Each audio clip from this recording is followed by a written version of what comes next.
Hello students, in today's lecture we are going to start with first chapter of your science syllabus, that is crop production and management. Now the word crop production is related to the agriculture. So let us first understand what is agriculture. Okay.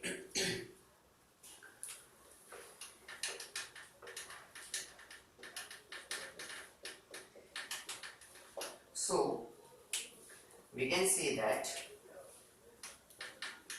the practice of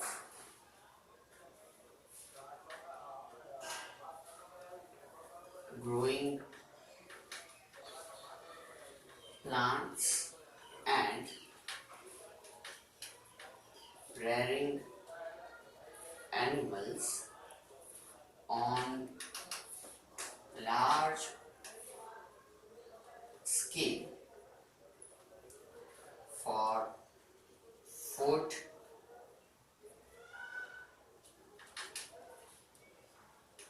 fiber and other useful things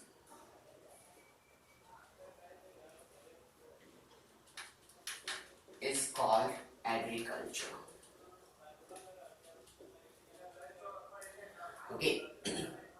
Agriculture in the sense क्या कि the practice of growing plants and rearing animals, growing plants and rearing animals on large scale, मतलब कि बड़े पैमाने पे plants को grow करना.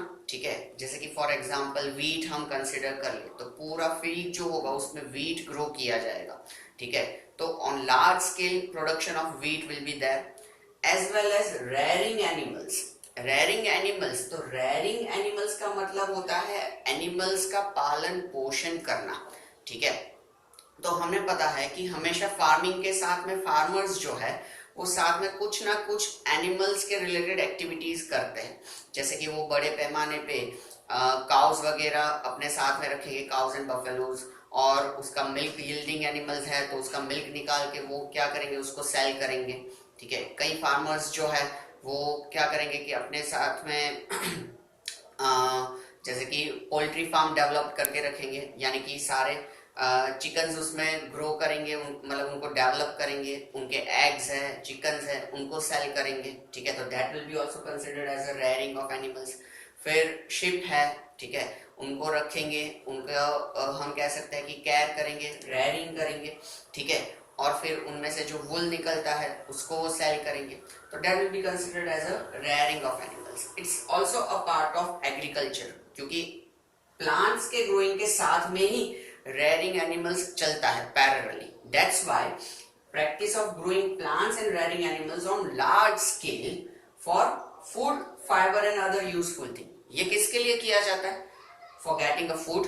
Plants वगैरह में से हमें क्या मिलेगा? फूड मिलेगा. ठीक है, कहीं हम कह सकते हैं कि एनिमल्स ग्रोइंग है तो जैसे मिल्क हमें मिलता है, part of food only we can से.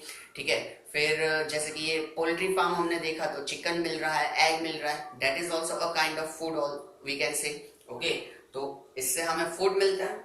या fibre, fibre in the sense हम कह सकते हैं कि जैसे हमने शिप का एग्जांपल लिया तो वहां से हमें वुल मिलेगा, काइंड ऑफ फाइबर.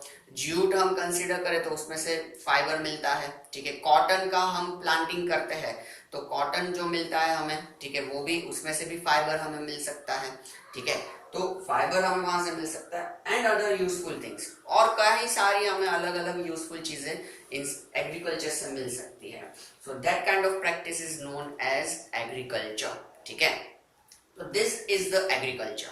ठीक है, अब पहले हम समझते हैं क्रॉप क्या है. ठीक है, पर उससे पहले आप लोग ये चीज लिख लो. ठीक है, एग्रीकल्चर क्या है वो आपकी नोटबुक में. साइंस के लिए भी आप एक अलग से नोटबुक बनाओ, उसमें जो जो जरूरी चीजें हैं, कीवर्ड्स या ऐसी डेफिनेशंस जो जो जरूरी होगा वो मैं आपसे लिखवाऊंगा. ठीक है, जो कि आपको लिखना है, मतलब कि, और वैसे देखने जाए तो आपके पास नोट्स अवेलेबल होंगे, प्रिंटेड नोट्स. ठीक है, तो उसको भी आप रिफर कर सकते हो, पर फिलहाल आप इतना एक बार लिखो तो अच्छा है. ठीक है, इसलिए आप ये लिखो. फिर हम देखते हैं क्रॉप्स.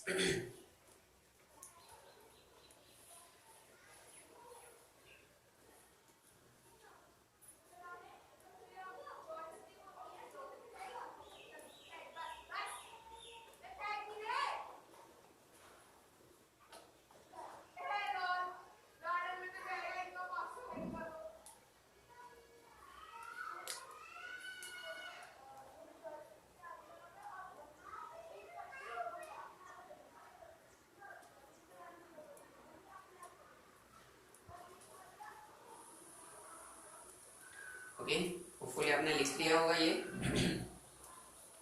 हाँ, मैथ्स के जैसे ही आपको साइंस में भी नोट्स कुछ कुछ मेंटेन करने होंगे अभी, ठीक है, इनिशियली। हाँ, सो आफ्टर एग्रीकल्चर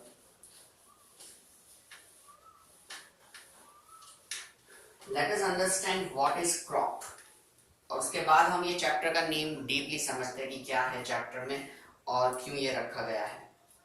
तो सबसे पहले हम वर्ड समझे crop.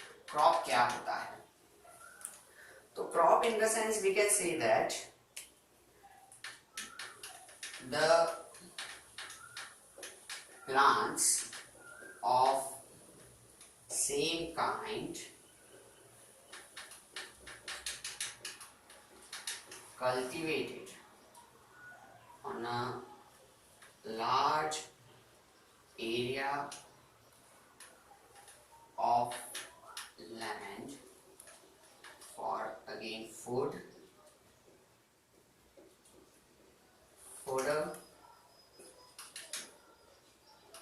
fiber and other useful things is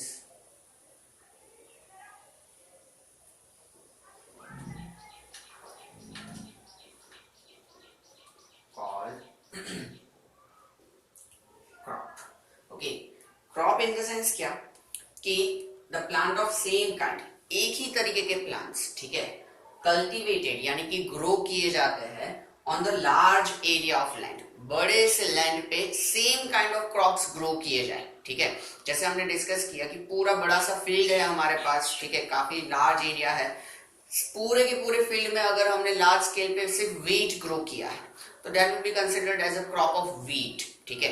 कुछ फार्मर्स अगर ऐसा है कि पूरे के पूरे फील्ड एरिया में राइस ग्रो करना चाहते हैं तो that will be considered as a crop of rice, ठीक है। तो एक ही तरीके का सारे के सारे प्लांट्स जो होंगे वो उस फील्ड में क्या होंगे, राइस के प्लांट होंगे, ठीक है। तो plants of same kind cultivated on the large area of the land for again food, fodder and fibre, ठीक है। फूड यानी कि आपको पता है हमारा खाना, तो व्हीट, राइस, इन सब चीजों में से हमें खाना मिलता है। फॉडर इन द सेंस की घास चारा, ठीक है, वो भी लार्ज स्केल पे कई बार ग्रो किया जाता है क्योंकि एनिमल्स को ये चाहिए होता है, ठीक है। देन फाइबर हमें मालूम है, जूट फाइबर, कॉटन फाइबर जो हमने डिस्कस किया वो, ठीक है। एंड अदर यूजफुल थिंग्स, ठीक है, बाकी के यूजफुल चीजों के लिए ये जो ग्रो किया जाता है उसे क्या कहा जाता है, क्रॉप कहा जाता है, ठीक है। तो that is the name of the chapter, crop production and management. तो क्रॉप प्रोडक्शन, क्रॉप मतलब हमें पता है, crop production in the sense की क्रॉप ग्रो करना, ठीक है, उसमें से जो भी हमारा क्रॉप प्रोडक्ट मिलता है, जैसे कि व्हीट के क्रॉप में से हमें क्या मिलेगा, as a crop product wheat मिलेगा। राइस के क्रॉप में से हमें एज अ क्रॉप प्रोडक्ट क्या मिलेगा, राइस मिलेगा, ठीक है। सेम वे मेज या काफी सारे अलग अलग हमारे क्रॉप्स है, उसमें से क्रॉप प्रोडक्ट्स हमें मिलते हैं, ठीक है। तो that is the crop production and management. अब उसको मैनेज करने की क्या जरूरत है, तो ये यहाँ पे एक डीप मीनिंग लेके आता है। जैसे कि हमें मालूम है कि इंडिया में हम कह सकते हैं कि काफी सारे लोग जो है वो किसके ऊपर डिपेंडेंट है, तो हम कह सकते हैं कि फूड के लिए प्लांट्स के ऊपर डिपेंडेंट है, ठीक है। अब जैसे जैसे पॉपुलेशन बढ़ता जाता है वैसे वैसे हम कह सकते हैं कि लोगों की फूड रिक्वायरमेंट्स भी क्या होती जाएगी, बढ़ती जाएगी। अब फूड रिक्वायरमेंट्स बढ़ती जाएगी तो ये नीड्स को फुलफिल करने के लिए हमारा क्रॉप प्रोडक्शन भी क्या होना चाहिए, बढ़ना चाहिए। तो क्रॉप प्रोडक्शन जो है वो अगर प्रॉपरली मैनेज्ड तरीके से हम क्या करें, हैंडल करें और ग्रो करें या प्रोडक्शन करें तो क्रॉप फेलियर के चांसेस बहुत कम हो जाएंगे, ठीक है। Crop failure in the sense कि आप हमेशा न्यूज में देखते रहते हो कि कई अलग अलग रीजन से क्या होता है, क्रॉप फेलियर जनरेट होता है। समटाइम्स पानी नहीं मिलता है, समटाइम्स ये हम कह सकते हैं कि कीड़े वगैरह उस पर लग जाता है, अभी आपने न्यूज में देखा होगा कि कीड़ों का अटैक होने वाला है वगैरह वगैरह, ठीक है। तो उनकी वजह से हमारा क्रॉप फेलियर जनरेट होता है। कई बार फर्टिलाइजर या वो चीजें यानी कि न्यूट्रिएंट्स क्रॉप को अच्छे से नहीं मिलते तो उसकी वजह से क्रॉप फेलियर जनरेट हो जाता है। तो अल्टीमेटली अलग अलग कोई भी रीजन से क्रॉप फेलियर जनरेट होगा तो वो हमारा काफी सारा लॉस जनरेट करेगा। जैसे कि खास करके एक तो फार्मर का इकोनॉमिकल लॉस, उनको उन्होंने जो भी चीज़ फील्ड में इन्वेस्ट की थी उसका उनको कोई आउटपुट नहीं मिला। दूसरा उनका लेबर लॉस, कि उन्होंने जितना मेहनत किया वो सारा का सारा मेहनत क्या हो गया, वेस्ट हो गया, ठीक है, तो वो लेबर लॉस, ठीक है। थर्ड हम कह सकते हैं कि लैंड लॉस, उस लैंड से हमें जो क्रॉप मिलने वाला था वो मिला नहीं, मतलब उस लैंड का हम कह सकते हैं कि हमें फ्रूटफुल यूज या तो फिर जो यूज करके जो आउटपुट मिलना चाहिए था वो आउटपुट हमें नहीं मिला, ठीक है। तो काफ़ी सारे इस तरीके के लॉसेस हमें बेयर करने पड़ सकते हैं एक ही सिंगल क्रॉप फेलियर से। तो क्रॉप फेलियर ना जनरेट हो उसके लिए क्या करना चाहिए, तो वेल मैनेज्ड क्रॉप प्रोडक्शन करना चाहिए। तो उसके लिए कौन कौन से स्टेप्स है और किस तरीके से एग्जीक्यूट किए जाने चाहिए, ये हमें इस चैप्टर के अंदर पढ़ना है, ठीक है। तो खास करके हम यहाँ पे एग्रीकल्चर प्रैक्टिसेस के स्टेप्स और वो स्टेप्स किस तरीके से एग्जीक्यूट होने चाहिए वो डीपली इस चैप्टर के अंदर पढ़ेंगे, ठीक है। और लास्ट में फिर इसमें एनिमल हस्बेंड्री और वो सारे थोड़े बहुत टॉपिक्स है जो कि हम देखेंगे, ठीक है। तो ये चीजें हमें, ये आपका चैप्टर का नेम था क्रॉप प्रोडक्शन एंड मैनेजमेंट, क्या उसकी रिक्वायरमेंट है और क्या हम पढ़ने वाले हैं, ठीक है। तो एग्रीकल्चर के बाद आप ये क्रॉप के बारे में लिख दो, ठीक है, फिर हम देखते हैं types of crop, okay.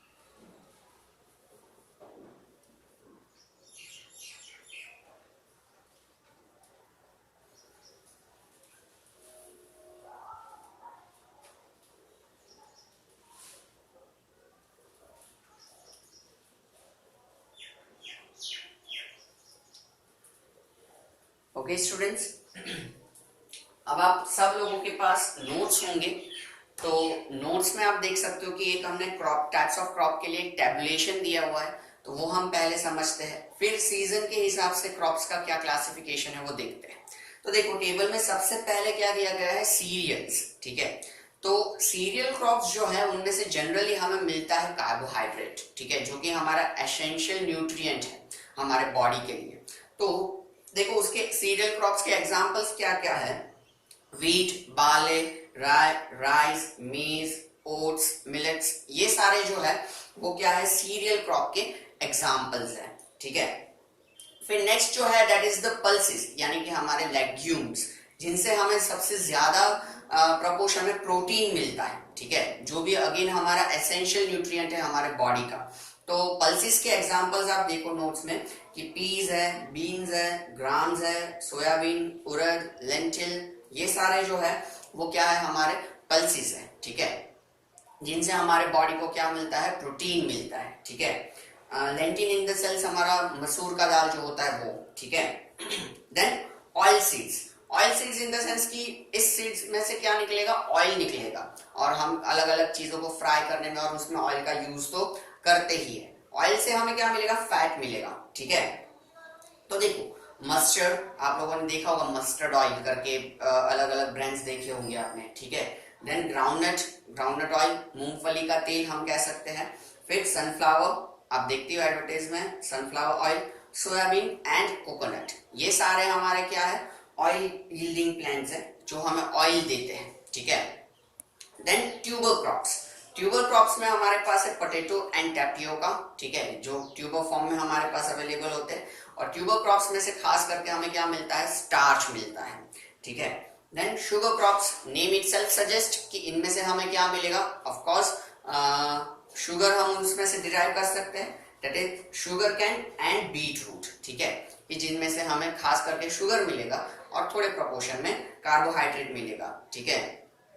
Then plantation crop और we can say that cash crop, इनको कैश क्रॉप क्यों कहते हैं वो मैं आपको बाद में बताता हूँ, पहले इसके एग्जांपल्स देखो क्या है, टी, कॉफी, कोकोनट, रबर, ये सारे जो है वो हमारे क्या है, कैश क्रॉप्स है। इनका यूजेज नाम देख के आपको पता चलेगा, अगर टी कॉफी है तो वो सारा हमारा किसके लिए, बेवरेजेस बनाने के लिए काम आता है। और रबर का जो क्रॉपिंग है या ट्री है वो किस में अल्टीमेटली काम आता है, रबर प्रिपेयर करने में काम आता है, और रबर का कहाँ कहाँ यूज होता है वो आपको मालूम ही है, ठीक है। तो इनको कैश क्रॉप इस वजह से कहा जाता है क्योंकि ये बहुत ज्यादा इनकम जनरेट करवाते हैं, ठीक है। टी है, कॉफी है, उनकी फार्मिंग जो है वो एक बहुत स्पेसिफिक जगह पे ही हो सकती है। उसके लिए काफी सारे कंडीशंस होते हैं जो कि सेटिस्फाई होने चाहिए तो ही उनकी फार्मिंग हो सकती है। इस वजह से इनकी कॉस्टिंग भी ज्यादा होती है और इस वजह से इनको क्या कहा जाता है, कैश क्रॉप्स कहा जाता है, क्योंकि इससे आप हायर इनकम जनरेट कर सकते हो, ठीक है। Then fibre crops, name suggest कि ये हमें क्या प्रोवाइड करेंगे, फाइबर प्रोवाइड करेंगे, जैसे कि कॉटन हमने डिस्कस किया था, जूट के बैग्स आते हैं, ठीक है। एंड हेम्प के भी बैग्स आते हैं। हेम्प के बैग्स जैसे कि वीट अगर हम लार्ज स्केल में स्टोर करना चाहे तो उसके जो ब्राउन कलर के एक हम कह सकते हैं कि बैग्स होते हैं, that is the that thread will be और that fibre will be derived from the hemp we can say, okay. Then spices, मसाले हमारे, ठीक है, जिसमें आएगा chilli, mint, garlic, ginger, then turmeric, ठीक है। टर्मेरिक यानी कि हमारा हल्दी, ठीक है। तो ये सारे हमारे मसाले, ये भी यहाँ पे क्या होता है, ग्रो होता है। तो इस टेबुलेशन में हमने अलग अलग टाइप के क्रॉप्स, उनके एग्जांपल्स और सामने what they provide to us, okay, उससे हमें क्या मिलता है हमारे बॉडी को, ये हमने देखा। तो हम जैसे हमने डिस्कस किया कि हम काफी सारा न्यूट्रिशन के लिए किसके ऊपर, प्लांट्स के ऊपर, क्रॉप के ऊपर डिपेंडेंट है, ठीक है। इसीलिए इसका प्रोडक्शन जो है वो क्या होना चाहिए, वेल मैनेज्ड होना चाहिए, ठीक है। अब क्रॉप बेस्ड ऑन सीजन में दो टाइप्स है, one is the kharif crop and another one is the rabi crop.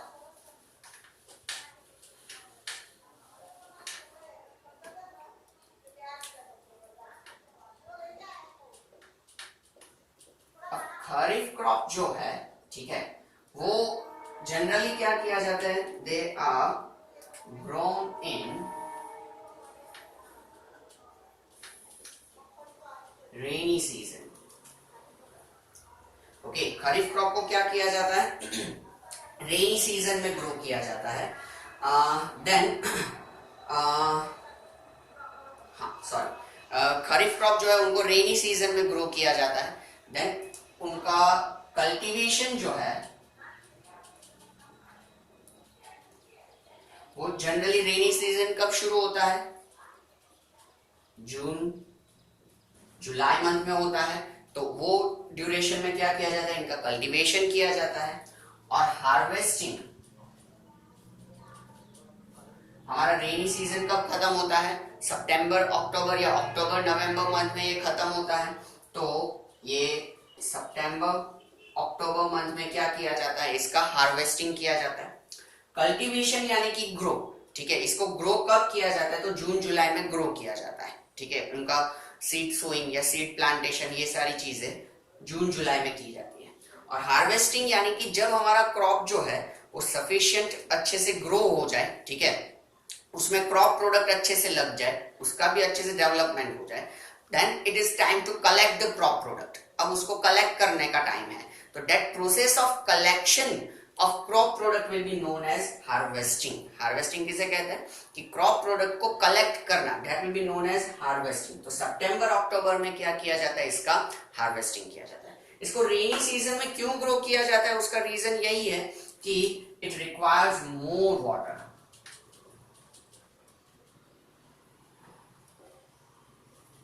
ठीक है, इसको ज्यादा पानी की जरूरत पड़ती है। इसी वजह से इसको क्या किया जाता है, रेनी सीजन में यानी कि मानसून में ग्रो किया जाता है, ताकि उसको नेचुरली ही ज्यादा पानी मिले, ठीक है। जैसे कि हम फॉर एग्जांपल राइस कंसीडर करें तो राइस के प्लांट्स को स्टैंडिंग वाटर चाहिए होता है। स्टैंडिंग वाटर मतलब कि उनका थोड़ा सा प्लांट जो होता है उसका स्टेम इतना सा थोड़ा सा क्या होना चाहिए, पानी के अंदर डूबा हुआ होना चाहिए, उतने लेवल तक का पानी चाहिए, तब वो क्या हो सकता है, ग्रो हो सकता है। तो ये होता है स्टैंडिंग वाटर। तो ऐसे कई प्लांट्स हैं, ठीक है, कि जिनको ज्यादा वाटर रिक्वायरमेंट उनका ज्यादा होता है, तो उनको क्या किया जाता है, रेनी सीजन में ग्रो किया जाता है, कि जिनको क्या कहते हैं, हम खरीफ क्रॉप्स कहते हैं। So let us have example of kharif crop. Examples में है paddy, then soybean,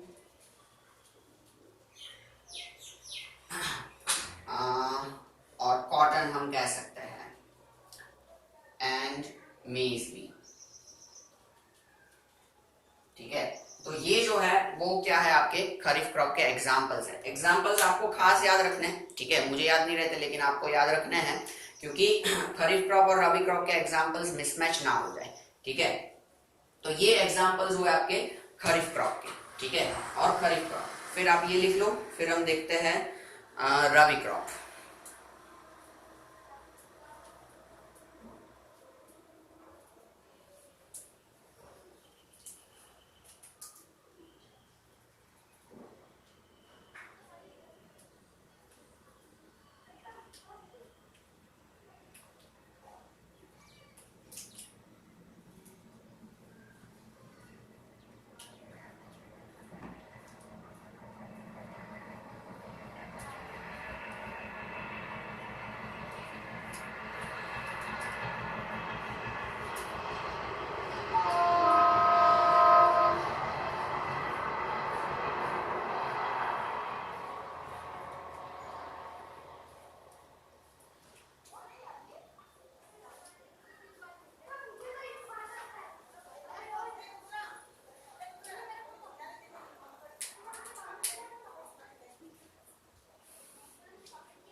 Okay, now let us have a rabi crop.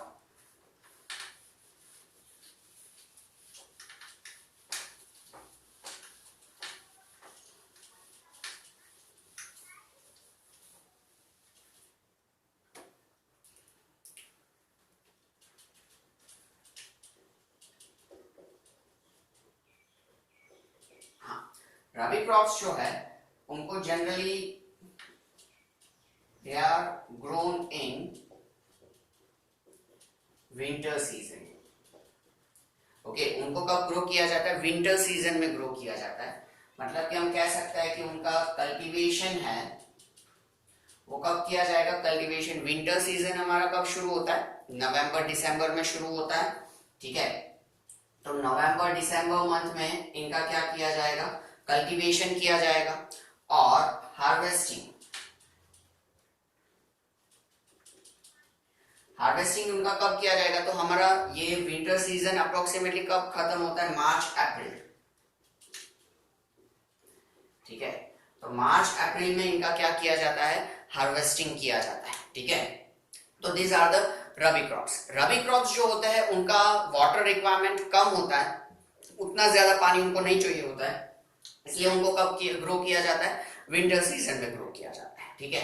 ये दो टाइप ऑफ क्रॉप्स, एक खरीफ क्रॉप और एक रबी क्रॉप, ये आपके टेक्स्ट बुक में है, ठीक है। इसके अलावा एक और होता है ज़ैरिथ क्रॉप। पहले हम रबी क्रॉप्स के एग्जांपल्स देख लें। Examples of rabi crop are wheat, then gram we can say and barley, ठीक है। ये जो है वो हमारे किसके? रबी क्रॉप के एग्जांपल्स हैं, ठीक है। अगेन जैसे मैंने कहा कि एग्जांपल्स याद रखना, खास दोनों के, खरीफ और रबी दोनों मिक्स ना हो जाए, ठीक है, क्योंकि दोनों में सीरियल्स ही आते हैं लेकिन अलग अलग क्लासिफाइड है। जैसे मैंने कहा कि समर सीजन में भी ग्रो किए जाने वाले क्रॉप्स होते हैं जिनको कहा जाता है ज़ैरिथ क्रॉप्स, ठीक है। पर वो आपके टेक्स्ट बुक के अंदर इंक्लूडेड नहीं है, इसलिए हमने नोट्स में भी उसको इंक्लूड किया नहीं है, ठीक है। तो ये रबी क्रॉप्स आप लिख लो, फिर हम आगे बढ़ते हैं एग्रीकल्चर प्रैक्टिसेस पे, ठीक है।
ओके,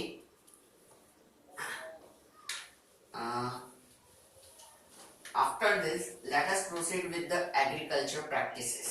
जैसे हमने डिस्कस किया कि ये जो क्रॉप प्रोडक्शन जो है वो वेरियस स्टेप्स में होता है और वो सारे स्टेप्स अच्छे से एग्जीक्यूट होने चाहिए। तो पहले हम देखते हैं एग्रीकल्चर प्रैक्टिसेस क्या है और उसके बाद उसके स्टेप्स वगैरह।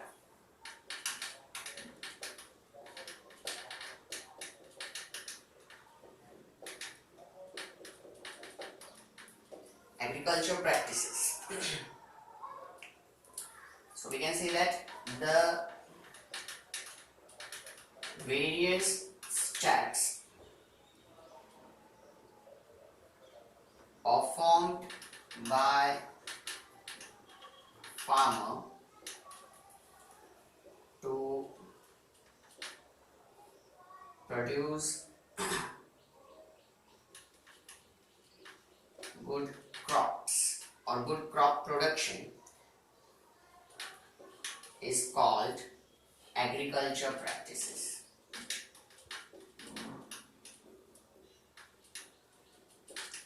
ओके, फार्मर जो है, ठीक है, वो गुड क्रॉप प्रोडक्शन डेवलप करने के लिए जो जो स्टेप्स फॉलो करता है, ठीक है, उसे क्या कहा जाता है? Agriculture practices. ठीक है, अलग अलग स्टेप्स जो है वो फार्मर क्या करता है? एग्जीक्यूट करता है। वो स्टेप्स हम देखते हैं, लेकिन उससे पहले हम देख ले agriculture implements.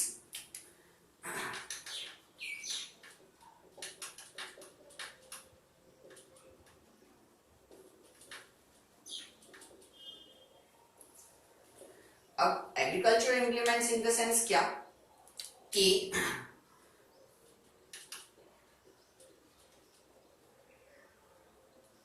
To perform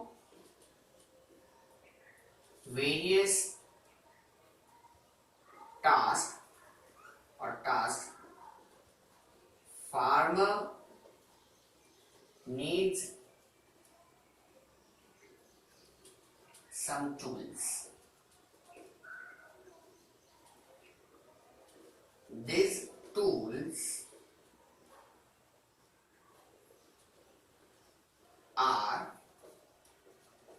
called agriculture implements. इनको क्या कहा जाता है?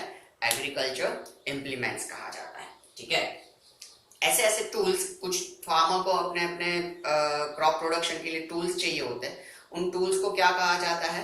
एग्रीकल्चर इम्प्लीमेंट्स कहा जाता है। ठीक है, कि जिससे फार्मर अपना अलग अलग काम कर सके। फॉर एग्जाम्पल प्लो है, ठीक है, फिर लेवलर है, हो है, जिसको खुरपा हम कहते हैं। ठीक है, ये सारे अलग अलग टूल्स फार्मर को चाहिए होते हैं। ठीक है, तो ये है एग्रीकल्चर इम्प्लीमेंट्स, ये दो लिख दो। फिर हम देखते हैं एग्रीकल्चर प्रैक्टिसेस के स्टेप्स।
ओके, सो अब हम देखते हैं स्टेप्स ऑफ एग्रीकल्चर प्रैक्टिसेस। हमने देखा कि भाई अलग अलग स्टेप जो फार्मर परफॉर्म करता है गुड क्रॉप प्रोडक्शन के लिए, उनको हम क्या कहते हैं? एग्रीकल्चर प्रैक्टिसेस कहते हैं। ठीक है, और इन प्रैक्टिसेस के लिए या इन स्टेप्स के लिए फार्मर जो भी इंस्ट्रूमेंट्स अलग अलग यूज करता है, प्लो है, हो है, वगैरह वगैरह, ठीक है, उनको क्या कहा जाता है? Agriculture implements, in the sense agriculture tools, ठीक है।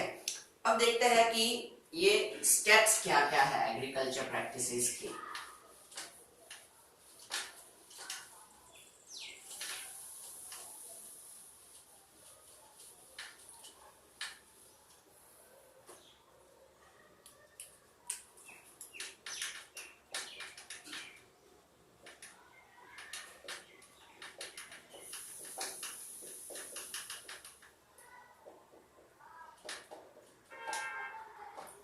स्टेप्स ऑफ एग्रीकल्चर प्रैक्टिसेस, ठीक है।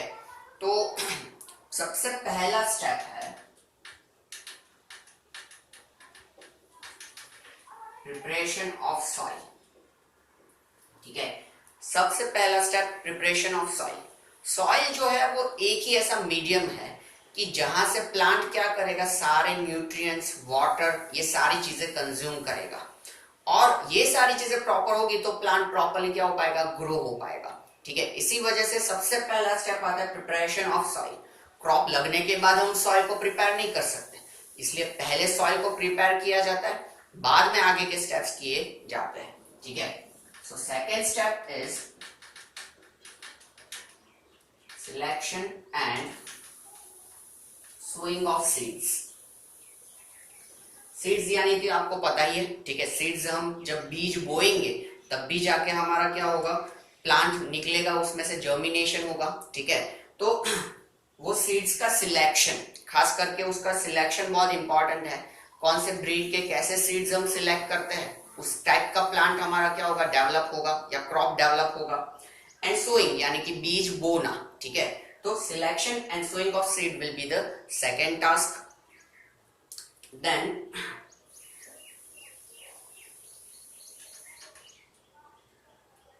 third task will be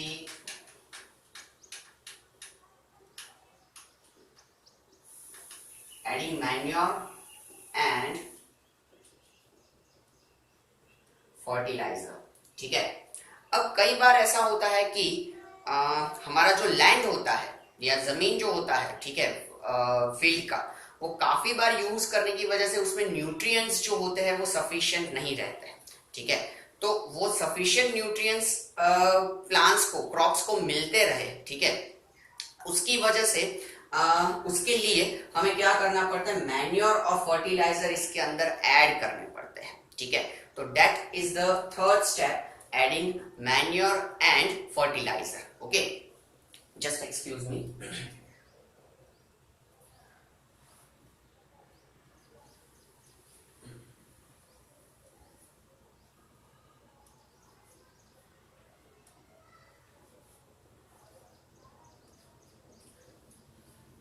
हाँ हाँ, so third step that is adding manure and fertiliser, जैसे हमने डिस्कस किया।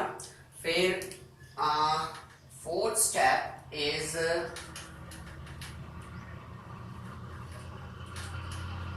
इरिगेशन, ठीक है। फोर्थ स्टेप इसका क्या आएगा? Irrigation. Irrigation in the sense what, कि प्लांट्स का बेसिक नीड है वाटर, ठीक है।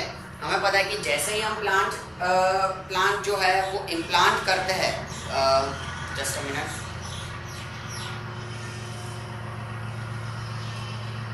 हाँ, जैसे ही हम प्लांटेशन करते हैं तो बाद में तुरंत ही हम क्या करते हैं? वाटर ऐड करते हैं उसी सॉइल में, ठीक है, ताकि वो प्लांट अच्छे से ग्रो हो सके। और प्लांट क्या करता है हमेशा कि वाटर कंज्यूम करने के साथ साथ ही वो सॉइल के अंदर डिसॉल्व न्यूट्रिशन कंज्यूम करता है, ठीक है। इसी वजह से इरिगेशन जो है वो बहुत ही इंपॉर्टेंट यहाँ पे हमारा स्टेप माना जाता है, ठीक है। आपने कई बार देखा होगा कि कई फार्मर्स जो है वो इरिगेशन के लिए परेशान होते हैं, उनको पानी नहीं मिलता है, ठीक है, और वो फिर अलग अलग तरीके के रिक्वेस्ट वगैरह करते हैं गवर्नमेंट को, और गवर्नमेंट उनको वाटर प्रोवाइड करता है, ठीक है। तो irrigation is we can say very much essential step of the agriculture practices, ठीक है, कि पौधों को हमेशा पानी की जरूरत रहती है, जिसकी वजह से वो न्यूट्रिशन क्या कर पाते हैं? कंज्यूम कर पाते हैं। तो that is the irrigation, okay. Then fifth will be protection from weeds and pests. ठीक है, अब पहले तो ये समझे कि weeds और pest क्या होता है. ठीक है, तो weeds in the sense की unwanted grass. ठीक है, अभी आप देख रहे हो कि जैसे ग्रेजुअली हमारा मॉनसून शुरू हो रहा है. ठीक है, जून मंथ चल रहा है, मॉनसून शुरू हो रहा है, तो जैसे जैसे बारिश होता जाएगा वैसे आप देखोगे कि अनवांटेड ग्रास हमारे सराउंडिंग में डेवलप होना शुरू हो जाएगा. तो वैसे ही जब हम प्लांट मतलब कि फील्ड में इरिगेशन करेंगे, वाटर प्रोवाइड करेंगे उनको, तो फील्ड में भी क्या होगा कि अनवांटेड ग्रास डेवलप हो जाएगा. उस अनवांटेड ग्रास को कहा जाता है वीड. ठीक है, अब ये वीड जो है वो क्या करेगा कि जो हम फर्टिलाइजर, मैन्योर, ये सारी चीजें प्रोवाइड करेंगे ना, उसको वो कंज्यूम करता जाएगा. ठीक है, और उसकी वजह से हमारे प्लांट को न्यूट्रिशन कम मिलेगा. इसलिए ये वीड को हटाना जरूरी है. और दूसरा है पेस्ट. आपने रिसेंटली थोड़े दिनों पहले ही न्यूज में देखा होगा वो लोकस्ट अटैक वाला. ठीक है, कि सारे कीड़े जो है उनका अटैक हो रहा है. तो वो जो कीड़े होते हैं दैट इज द पेस्ट. अगर हमारे फील्ड में कहीं से भी किसी भी तरीके से नेचुरली ये पेस्ट आ जाते हैं तो वो हमारे प्लांट को क्या कर देंगे, डिस्ट्रॉय कर देंगे. और अगर इनकी क्वांटिटी बढ़ती गई, इनकी तादाद बढ़ती गई, तो वो पूरा हमारा क्रॉप जो होगा उसको डिस्ट्रॉय कर देंगे, हमारा क्रॉप फेलियर जनरेट होगा. So that's why this step is included, protection from weeds and paste. वो कैसे करा जाए. ठीक है, तो ये हमारा रहेगा fifth step. Okay, then sixth step आएगा हार्वेस्टिंग. अगर ये सारे स्टेप्स अच्छे से एग्जीक्यूट हुए हैं तो हमारा क्रॉप डेवलपमेंट, हमारे पास एक बाउंटीफुल क्रॉप होगा, क्रॉप डेवलपमेंट अच्छे से होगा, उसमें क्रॉप प्रोडक्ट लगेगा. तो now it is time to collect it.